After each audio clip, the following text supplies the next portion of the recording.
Welcome back hero to zero part 2। Part 1 में हमने देखा कि ऑनलाइन बिजनेस की पावर क्या है कि उसमें किसी भी लेवल तक अपनी डिजायर्ड गोल्स हैं वो अचीव कर सकते हैं। अगर हमें सक्सेस पानी है तो उसके बेसिक्स यानी फंडामेंटल हमारे क्लियर होने चाहिए। उन सारे फंडामेंटल का एक ओवरव्यू हमने देखा। अब आते हैं पार्ट 2 में, जिसमें हम बहुत इंपॉर्टेंट चीज सीखेंगे कि अब हमारी बिजनेस की मोस्ट इंपॉर्टेंट स्ट्रेटजी सीखेंगे जो कि डिसाइड करेगी कि हम इस बिजनेस में अपने प्रोडक्ट को स्केल कर पाएंगे कि नहीं कर पाएंगे। तो आई एम एज्यूमिंग दैट, जैसा कि मैंने आपको एक्सरसाइज दिया था कि अगर आपके पास प्रोडक्ट अपनी कोई सर्विस है दैट इज फाइन, नहीं है तो कोई आप एक प्रोडक्ट एज्यूम करें जिसको आप रिलेट कर पा रहे हैं या आपके दिमाग में जो आइडिया है। तो उम्मीद करता हूं कि एज्यूम कर रहा हूं कि आपके पास कोई एक प्रोडक्ट होगा। जिन लोगों ने इस सीरीज का पार्ट 1 नहीं देखा है तो मेरा उनसे रिक्वेस्ट है वो जाके पार्ट 1 जरूर देखें, क्योंकि अगर उन्होंने पार्ट 1 नहीं देखा है तो उनको इस पार्ट 2 में कुछ चीजें समझ में नहीं आएंगी और उनका उससे मतलब सॉल्व नहीं होगा। So ठीक है, so we are assuming that you have a product ready in your hand and you can sell online. Mean to say अगर नहीं भी प्रोडक्ट आपके हाथ में है लेकिन आपके पास क्लियर है कि आपका प्रोडक्ट क्या है। Now you need to become a MSale marketer, जैसा कि मैंने लास्ट वीडियो में आपको एक ओवरव्यू दिया था। आपके पास MSale मार्केटर होना है, बैक एंड स्ट्रक्चर आपके पास रेडी होना चाहिए जिसमें आपके landing page, automation, email marketing, lead generation, funnel sales system होंगे। उसके बाद ट्रैफिक आएगा और कन्वर्सेशन ऑप्टिमाइजेशन आएगा। लेकिन सबसे पहले हमें चाहिए अपना बैकएंड स्ट्रक्चर। अभी इसमें बहुत सारे नाम, लैंडिंग पेज, ऑटोमेशन, ईमेल, ये सब आपको अनफेमिलियर लग रहे होंगे, तो डोंट वरी, ये सब आपको धीरे धीरे सारी चीजें क्लियर हो जाएंगी। लेकिन आपने एक नाम शायद सुना होगा, funnel, sale funnel, landing, lead generation funnel. तो जो आज एक इंपॉर्टेंट चीज है वो है हमें समझना कि फनल क्या होती है, और फनल एक बहुत इंपॉर्टेंट चीज है, उसको आपका समझना जरूरी है।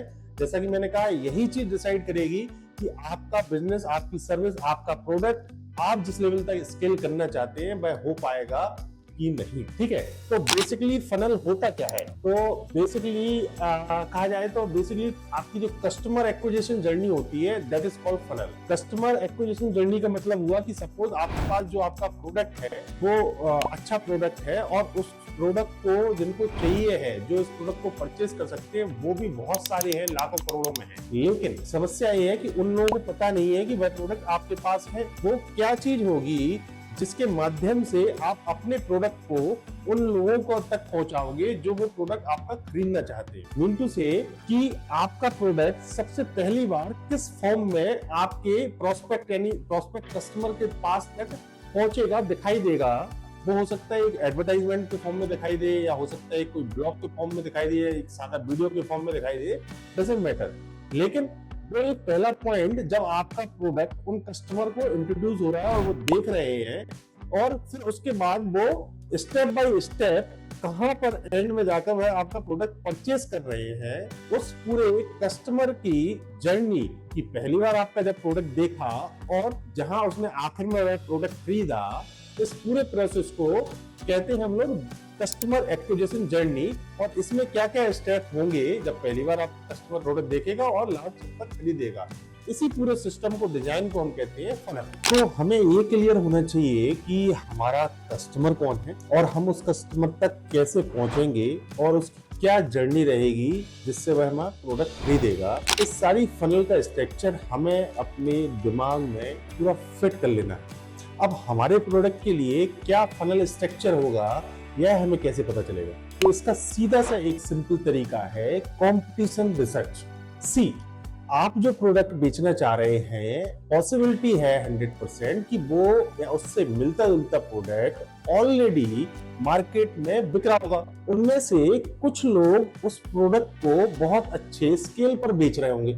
आपको केवल उन कॉम्पिटिटर की रिसर्च करनी है कि वह अपने प्रोडक्ट में किस फनल का प्रयोग कर रहे हैं, उनका क्या क्या स्टेप हैं, कैसे उनके पास मेल जाती है उनके कस्टमर के पास, कैसे वो वीडियो से पहुंच रहे हैं, कैसे वो ब्लॉग से पहुंच रहे हैं, कैसे वो व्हाट्सएप मार्केटिंग से पहुंच रहे हैं, कैसे वो इंस्टाग्राम से पहुंच रहे हैं। तो क्या वह फनल यूज कर रहे हैं जिससे वह अपना प्रोडक्ट इतना बेच पा रहे हैं? बिकॉज देखिए कि उस व्यक्ति ने जब इस अपने प्रोडक्ट को बहुत सक्सेसफुल किया है तो उसने बहुत सारी चीजें ट्राई कर चुके होंगे, बहुत सारी फनल ट्राई कर चुका होगा, बहुत सारे प्राइस पॉइंट ट्राई कर चुका होगा। तो सो rather than you discover your own wheel जो ऑलरेडी सक्सेसफुल है, आप उसको फॉलो करें, उसको मॉडल करें। मैं ये नहीं कह रहा कि हमें उसमें इंप्रूवमेंट नहीं लाना है, हम अपने प्रोडक्ट को डिफरेंशिएट करेंगे कि हमारा प्रोडक्ट सबसे अच्छा है, और वो सारे एक्सपेरिमेंट हम बाद में करेंगे और हम आगे की सीरीज में सब सीखेंगे। एक और दूसरा दिमाग में रहता है कि वह देख लेते हैं कि फनल कौन सी यूज हो रही है उसमें, तो वो सोचते हैं केवल एक ही प्रकार की फनल होती है। देखिए यहाँ डिफरेंट टाइप की फनल्स यूज होती है प्रोडक्ट्स में, ठीक है। ये डिपेंड करता है आपके प्रोडक्ट के नेचर पे। सपोज करिए मैं एग्जांपल दिखाता हूँ। देखिए एक फनल ऐसी होती है जिसमें आपको शुरुआत में कोई चीज फ्री में दी जाती है या बहुत कम दाम की कोई एक चीज दी जाती है छोटी सी, फिर उस फनल में आप आते हैं तो फिर आपको उससे हाई वैल्यू का प्रोडक्ट सेल किया जाता है, और फिर हो सकता है उस हाई वैल्यू के प्रोडक्ट के बाद उससे भी ज्यादा हाई वैल्यू का प्रोडक्ट आपको उस फनल में देखने को मिलेगा जिससे कस्टमर उसको परचेज कर सकता है। तो एक इस प्रकार की फनल होती है। दूसरी फनल जो कोई अपने मोस्टली कोर्सेज बेच रहे हैं, तो उस केस में क्या होता है कि एक फॉर्म होता है जिसमें एक साइन इन ऑप्शन का ऑप्शन होता है जिसमें आप अपना ईमेल आईडी एड्रेस वगैरह देते हैं। तो उसके बाद वह आपको एक वेबिनार में ले जाते हैं, वेबिनार में करके वो अपने पूरे कोर्स की अपने पूरे प्रोग्राम की डिटेल्स देते हैं और फिर वहां सेल्स होती है। उसके बाद कोई उन्हें और प्रोडक्ट नहीं बेचा जाता है,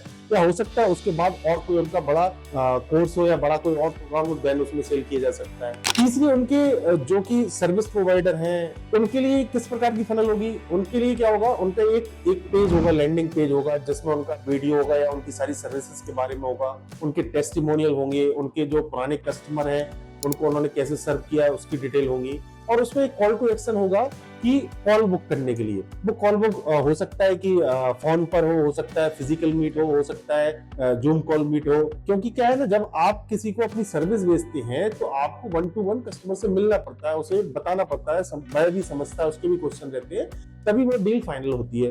तो ऐसे सर्विस के केसेस में इस तरह की फनल काम करती है। तो ऐसी बहुत सारी फनल्स होती हैं। अब सिंपल एक और एग्जांपल दे, सपोज हमें किसी को टी शर्ट बेचनी है, तो टी शर्ट के लिए इतना काम धाम नहीं चाहिए फनल में। उसमें तो सीधा होता है एक पेज होता है उस टी शर्ट का, प्रोडक्ट पेज होता है, जो कस्टमर आएगा जिसे टी शर्ट पसंद आती है वो वहां से लेगा और निकल जाएगा। तो इट्स वेरी सिंपल। तो there are lot of kind of funnel जो depend on your product nature, उस पर डिपेंड करता है किस तरह की फनल आप उपयोग कर सकते हैं। ऐसा भी हो सकता है कि कोई ऐसा प्रोडक्ट हो आपका कुछ इनोवेटिव जिसका आपको कॉम्पिटिटर ना मिले, जिसे आप उसका रिसर्च नहीं कर पाए क्या है। तो ऐसे केसेस में क्या हो सकता है, मैं एक एग्जांपल दूं। सपोज करो आप केक की शॉप ओपन करना चाहते हैं, केक बेचना चाहते हैं फॉर एग्जांपल, बट आपको कोई कंपटीशन ऑनलाइन में नहीं दिख रहा। ऐसे केस में आप इनडायरेक्ट कॉम्पिटिटर देख सकते हैं, जैसे कोई फ्लावर सेल कर रहा है, तो फ्लावर और केक के जो कस्टमर है ऑलमोस्ट सेम है। तो उस केस में आप उसकी फनल को स्टडी कर सकते हैं, वह कैसे अपने कस्टमर को एक्वायर कर रहा है। तो अब मैं और मेरी टीम आपके लिए एक बहुत अच्छी मदद करेगी